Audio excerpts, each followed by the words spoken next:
Family को दिखाते हुए टॉम, उसकी वाइफ हेलर और एक बेटा एड। टॉम और उसकी वाइफ किसी चीज़ से डरे हुए लग रहे थे, इसलिए टॉम बाहर जाकर सारी चीज़ें चेक करता है, वापस आकर अपने केबिन को अच्छे से लॉक कर लेता है। वहीं दूसरी तरफ हम एक आदमी को देखते हैं जो किसी चीज़ से डर कर भाग रहा था। भागते हुए वो टॉम के केबिन के करीब पहुंचता है और टॉम से काफ़ी रिक्वेस्ट करता है कि वो उसे अंदर आने दे, लेकिन टॉम उसे इनकार कर देता है और कहता है कि यहाँ से दूर चले जाओ वरना मैं तुम्हें खुद गोली मार दूंगा। टॉम की ये बात सुनकर वो आदमी आगे चला जाता है कि तभी उसके पीछे से एक बड़ा सा क्रिएचर आकर उससे पकड़ लेता है। वही एड भी अपनी खिड़की से उस क्रिएचर को देख लेता है। सीन अब शिफ्ट होता है प्रेजेंट टाइम में, जहाँ एड का एक बेटा होता है बिली।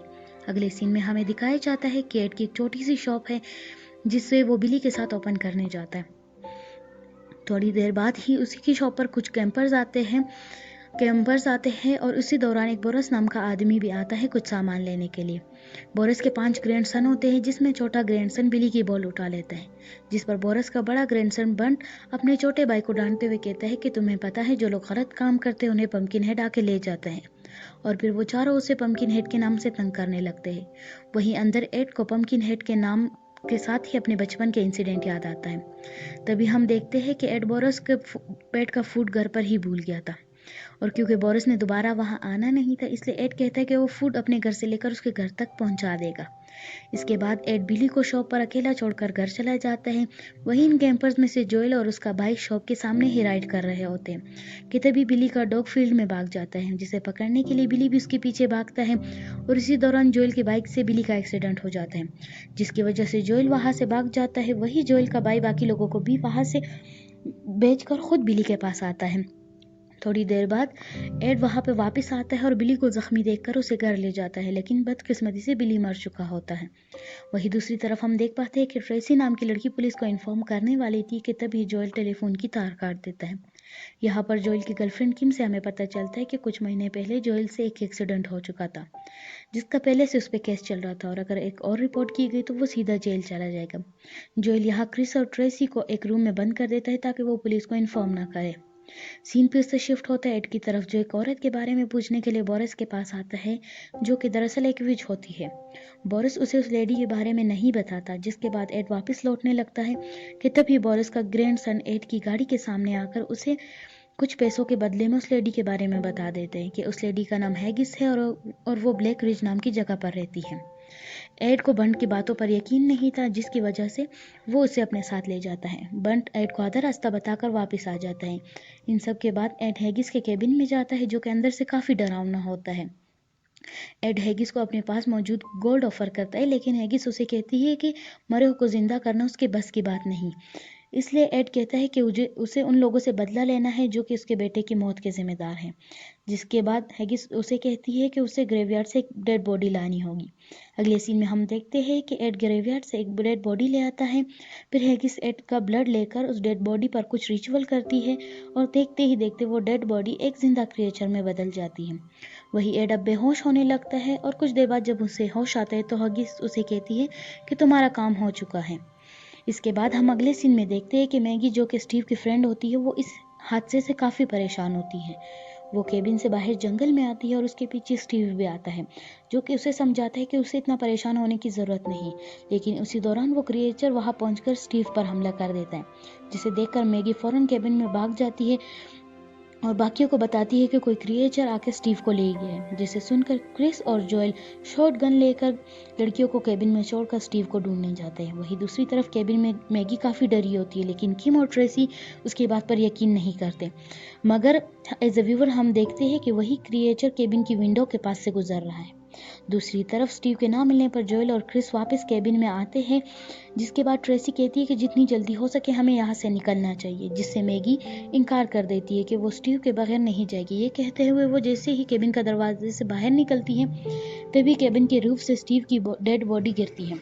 साथ ही साथ वो क्रिएचर मैगी को भी उठा के ले जाता है, जिसे देखकर क्रिस और ट्रेसी उसे बचाने के लिए उसके पीछे जाते हैं। वही सीन अब एड की तरफ शिफ्ट होते हैं, जिसे मैगी की चीखें सुनाई दे रही थी, और जब क्रिएचर ने स्टीव को मारा था तब भी एड को ऐसा ही महसूस हुआ था।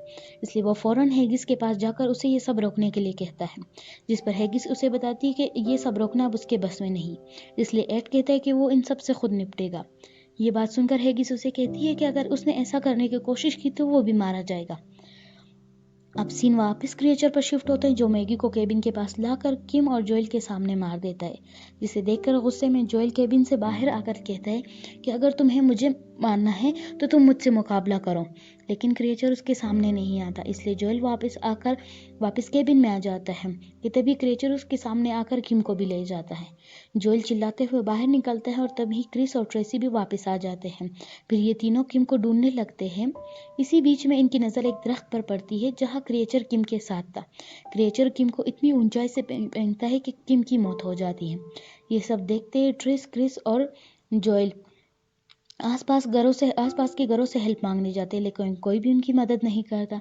जिसके बाद ये लोग वहां से एक ट्रक लेकर फरार होने का सोचते हैं, लेकिन ट्रक का मालिक शॉटगन के साथ बाहर आते हैं और इन लोगों को वहां से जाने को कहते हैं। तभी बदकिस्मती से वो क्रिएचर वहां भी पहुंच जाते हैं जो कि अब जोएल को मार देता है। दूसरी तरफ हम देखते हैं कि एड केबिन में पहुंचता है जहां स्टीव की डेड बॉडी देखकर उसे अपने किए पर पछतावा होता है। जिसके बाद सीन फिर से क्रिस और ट्रेसी पर शिफ्ट होता है जो कि क्रिएचर से बचकर बोरिस के घर के पास पहुंचते हैं, लेकिन बोरिस भी उनकी मदद के लिए दरवाजा नहीं खोलता। वहीं बोरिस का ग्रैंडसन बंट बोरिस से छुपकर उनकी मदद करने के लिए निकलता है, ये पता लगाने के लिए कि पंपकिन हेड की स्टोरी रियल है या फेक। बंट उन दोनों को 40 साल पुराने एक चर्च में ले जाता है जहां ट्रेसी बंट से उस क्रिएचर के बारे में पूछती कि आखिर वो चीज़ है क्या। बंट बताता है कि वो एक तरह का डीमन है जिसे पंपकिन हेड कहते हैं क्योंकि वो पंपकिन पेज ग्रेव से बिलोंग करता है। इसलिए ट्रेसी उससे पूछती है कि वो इनके पीछे क्यों लगा है, जिस पर बर्न कहते हैं कि उसे ज़्यादा तो नहीं पता, लेकिन पंपकिन हेड को लोग अक्सर रिवेंज के लिए बुलाते हैं। बर्न की बात सुनकर ट्रेसी और क्रिस को सारी बात समझ आ जाती है कि ये काम एड का है। वो लोग बात कर रहे होते हैं कि उसी दौरान वो डीमन वहां भी आ जाता है, जिसे देखकर ये तीनों वहां से भाग जाते हैं। दूसरी तरफ एड बोरिस के पास जाता है, लेकिन वो फिर उसकी मदद नहीं करता। जिसके बाद सीन फिर से इन तीनों की तरफ शिफ्ट होता है जहाँ क्रिस जैसे ही भाग स्टार्ट करने लगता है वो क्रीचर उस पर हमला कर देता है। उस क्रीचर को देखकर बंट ट्रेसी को लेकर वहां से भाग जाता है। रास्ते में इन दोनों को एड मिलता है जो इन दोनों को अपने केबिन में ले आता है, जहाँ पर ट्रेसी को पता चलता है कि बिली की मौत हो चुकी है। फिर ट्रेसी एड को ये सब रोकने के लिए कहती है।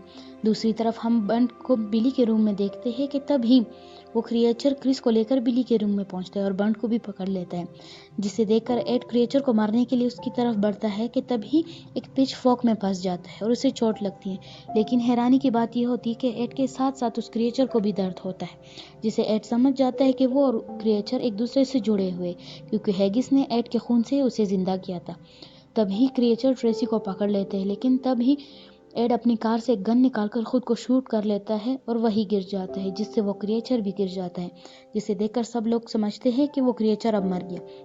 लेकिन तभी हम देखते हैं कि एड अब भी जिंदा है और तभी वो क्रिएचर भी ट्रेसी को फिर से उठा लेता है।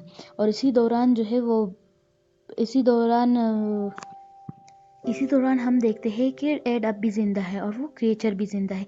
तभी वो क्रिएचर फिर से क्रिस को पकड़ लेता है और लेकिन एड ट्रेसी को कहता है कि वो इसे शूट कर दे, और कुछ देर सोचने के बाद ट्रेसी एड को शूट कर देती है और फाइनली एड और वो क्रिएचर दोनों मारे जाते हैं और पंपकिन हेड की बॉडी में आग लग जाती है और इसी के साथ ही हमारी मूवी एंड हो जाती है।